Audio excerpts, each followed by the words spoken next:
The night of the return.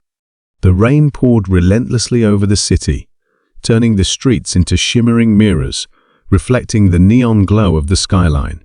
At the grand entrance of the Whitmore estate, a woman stood frozen, her dress soaked, her breath hitching as she stared at the towering mansion. She had left this place years ago, vanished, without a word, leaving behind nothing but questions and heartbreak. And now she was back. Inside the mansion, Damian Whitmore sat in his private study, his fingers tracing the rim of a crystal glass filled with aged whiskey. His eyes, sharp and calculating, flickered toward the security monitors as the main gates opened. His jaw clenched. He knew that silhouette anywhere. Elena Sinclair, his runaway fiancée. She had walked away from everything: his love, his wealth, his protection.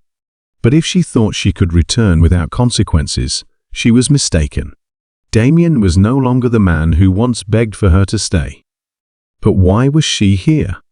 As she stepped inside, her emerald eyes met his. "Damian, I need to talk to you." His voice was low, laced with ice. "You lost that privilege years ago." She flinched, but held her ground. "I know you hate me, but there's something I need to tell you. Something you don't know." A man of secrets. Days before Elena's return, Damian had been in the heart of the city, dressed in tattered clothes, unrecognizable to those who once knew his name. He had learned long ago that wealth was a double-edged sword. People saw dollar signs before they saw a man. So, when a group of arrogant socialites mocked and belittled him, assuming he was nothing but a homeless nobody, he played along. "Disgusting," one man sneered. "Look at him, probably hasn't eaten in days." Another laughed. "A guy like him? He wouldn't know the taste of a full meal, let alone luxury." Damian smirked, his sharp blue eyes hiding amusement. If only they knew the truth. That he owned the very restaurant they dined in. That their jobs, their trust funds, their so-called power, all of it, directly or indirectly, traced back to him. But he didn't correct them. Instead, he watched, listened, let them believe he was nothing. Because soon, they would learn just how wrong they were. Elena's secret.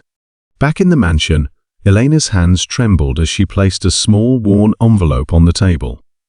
Damian stared at it, unmoving. "I didn't leave because I wanted to," she whispered. "I left to protect you." He scoffed. "Protect me? From what?" Elena's lips parted, but no words came out. Her silence was louder than any explanation she could have given. Damian reached for the envelope, hesitating before pulling out its contents: a single photograph. His heart stopped. It was a child. A little boy. His little boy. A web of lies. Elena's voice cracked. "They threatened to kill him, Damian. If I stayed, they would have taken everything from you." His mind reeled. A hidden child? A threat he never knew existed? The weight of betrayal, love, and revelation clashed inside him. Damian Whitmore was feared in the business world, but this was personal. The pieces fell into place. The enemies that had surfaced recently. The betrayals. The attacks on his businesses. It was all connected. Elena took a shaky breath. "They won't stop, Damian. They know I'm back. And they know he exists." His gaze darkened, his voice deadly calm. "Then they've made the worst mistake of their lives. A billionaire's revenge." Damian rose from his chair, his presence commanding. The once heartbroken man had been replaced by someone far more dangerous. "You were right about one thing, Elena." He picked up his phone, dialing a number.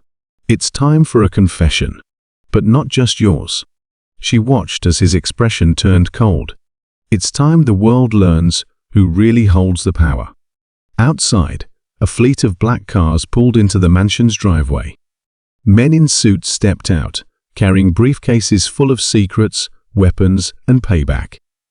As Elena met Damian's eyes, she realized something. She hadn't returned to ask for forgiveness. She had returned to unleash the storm. And now, There was no turning back.